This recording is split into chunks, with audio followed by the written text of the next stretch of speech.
देखिए, वाल्मीकि रामायण का जो उत्तरकांड है वो इसमें बहुत बाद में की गई मिलावट है।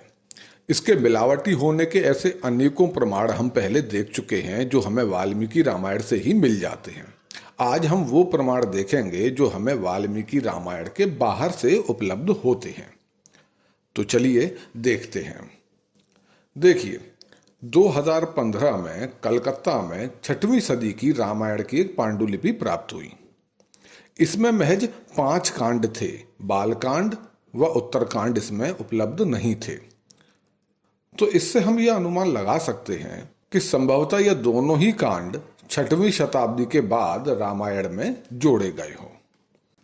इसके अलावा हम इनकी मिलावट की बात करें, स्पेशली उत्तरकांड की मिलावट की हम यहाँ बात कर रहे हैं, तो वाल्मीकि रामायण को आधार बनाकर भारत के कई प्रादेशिक भाषाओं में रामायण लिखी गई, क्योंकि इतनी फेमस स्टोरी थी श्री राम की कि हर इलाके के लोग उसे सुनना चाहते थे।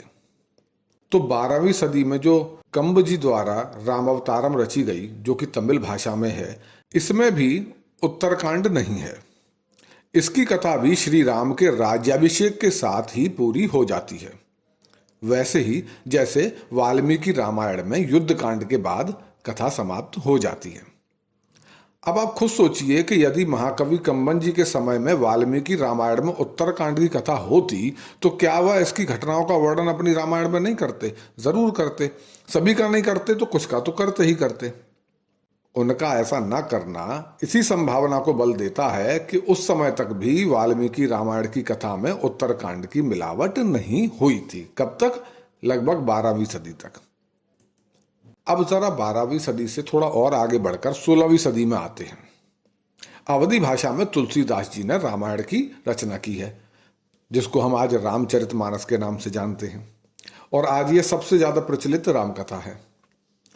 अच्छा, इसमें 7 कांड जरूर हैं, लेकिन जो इसका 7वां कांड है उसमें वह कुछ भी नहीं है जो आज की वाल्मीकि रामायण के 7वें कांड यानी कि उत्तरकांड में है। कुछ लोग इसमें कंफ्यूज हो जाते हैं कि वाल्मीकि रामायण में भी 7 कांड हैं, तुलसीदास की में भी 7 कांड हैं, तो यानी कि वाल्मीकि रामायण का 7वां कांड तुलसीदास जी के समय में प्रचलित था। लेकिन तुलसीदास जी ने 7वें कांड में वो कथा नहीं है जो कि वाल्मीकि रामायण के 7वें कांड में है। बस वो 6वें कांड वाली कथा को ही उन्होंने एक्सटेंड कर दिया है थोड़ा सा, और वही 7वें कांड तक जाती है। उत्तरकांड की कोई कथा नहीं है उसमें। इसमें भी सीता के त्याग, तपस्वी शंभू की हत्या जैसी उत्तरकांड की कोई भी मिलावटी कथा हमें नहीं मिलती है। तो इससे भी स्पष्ट हो जाता है कि वाल्मीकि रामायण के उत्तरकांड की कथा उस समय यानी कि ईसा की 16वीं शताब्दी तक भी रामायण के हिस्से के रूप में बहुत अधिक प्रचलित व स्वीकार नहीं हुई होगी। अगर हुई होती तो उसकी कथा भी हमें तुलसीदास जी की इस रामचरितमानस में देखने को अवश्य मिलती। तो यानी कि 16वीं सदी तक भी यह स्वीकार नहीं किया गया था कि वाल्मीकि रामायण में जो उत्तरकांड की कथा है वो वाल्मीकि रामायण का हिस्सा है। चलिए, ये तो हुई 16वीं सदी तक की बात। अब और नए समय में आते हैं। अंग्रेज आ गए हैं भारत में। अब वे भारत की कथाओं का अंग्रेजी में अनुवाद कर रहे हैं। ऐसा ही एक अनुवाद हुआ, the Iliad of the east. ये रामायण का अंग्रेजी में संक्षिप्त अनुवाद है जो कि फ्रेडरिका रिचर्डसन ने किया था, और ये शायद 1870 में प्रकाशित हुआ। इसमें भी केवल 6 ही कांडों का विवरण है। इसमें अनुवादक ने 7वें कांड को बाद में जोड़ा गया माना था और उसे राम कथा का अंग न मानते हुए उसका अनुवाद ही नहीं किया था। वो साफ लिखते हैं कि जो उत्तरकांड है वो बहुत बाद के समय में वाल्मीकि रामायण से जोड़ा गया, और यह बाकी की रामायण से बहुत मायनों में भिन्न भी है। यानी कि उन्होंने भी इस उत्तरकांड को रामायण का हिस्सा नहीं माना। इसके अलावा एक और देख लीजिए, रॉयल्फ टी.एच. ग्रिफिथ ने लगभग 1874 में रामायण का अंग्रेजी में अनुवाद किया, और इसमें भी पहले 6 कांडों का ही अनुवाद है, और युद्ध कांड के अंत में अनुवादक स्पष्ट रूप से कहता है कि राम कथा राम की विजयी वापसी और राज्याभिषेक के साथ पूरी हो जाती है। यानी कि जो ग्रिफिथ जी हैं वे भी उत्तरकांड को कोई तवज्जो नहीं देते। यहाँ ग्रिफिथ भी इस बात को स्पष्ट रूप से बताते हैं कि क्यों वाल्मीकि रामायण की वास्तविक कथा राम के राज्याभिषेक पर ही समाप्त हो जाती है। वे मानते हैं कि युद्ध कांड के अंत में जो श्लोक हैं, राज्याभिषेक के बाद के जो श्लोक हैं, वे श्लोक जो बता रहे हैं कि बाद में राम ने कितने वर्ष राज्य किया, उनका राज वैभव कैसा था, इस काव्य को पढ़ने वालों को क्या क्या लाभ मिलेंगे, यह सब श्लोक वाल्मीकि जी के नहीं है, किसी अन्य ने बहुत बाद के समय में जोड़े हैं। लेकिन यह श्लोक भी साबित करते हैं कि जब इन्हें जोड़ा गया उस समय तक भी वाल्मीकि रामायण बस यहीं पर समाप्त हो जाती थी। यानी इसके बाद जो भी उत्तरकांड के नाम से जोड़ा गया वह सब बहुत बाद की मिलावट है।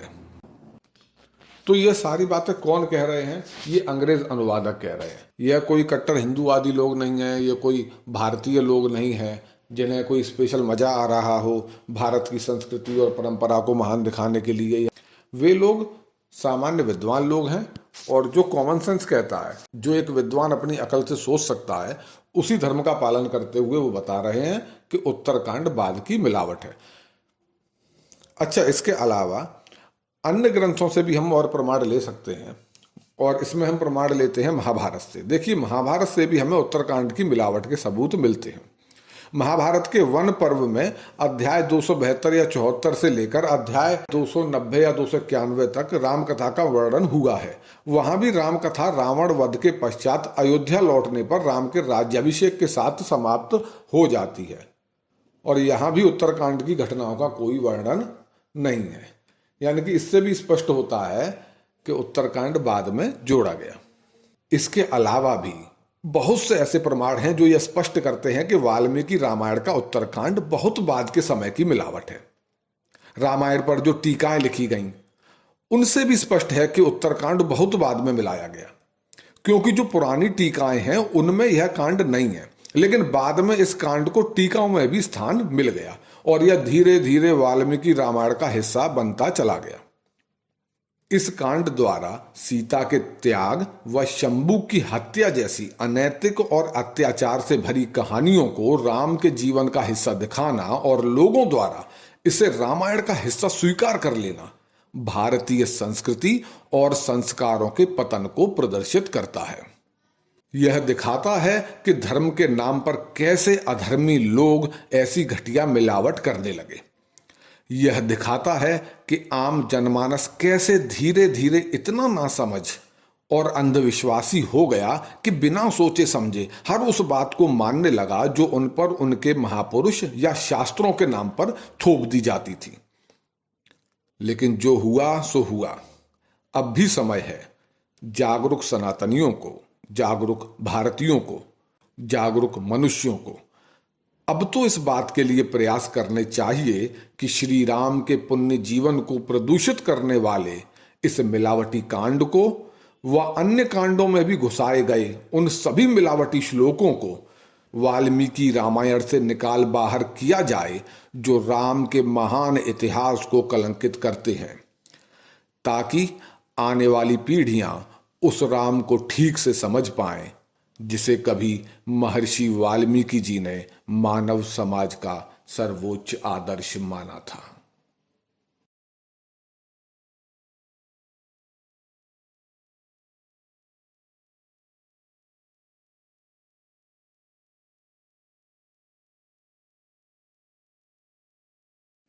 वीडियो पसंद आने पर कृपया लाइक करें, शेयर करें और चैनल को सब्सक्राइब करके बेल आइकन ज़रूर दबा दें ताकि हमारे आने वाली वीडियोस की जानकारी सबसे पहले आप तक पहुंचे। धन्यवाद।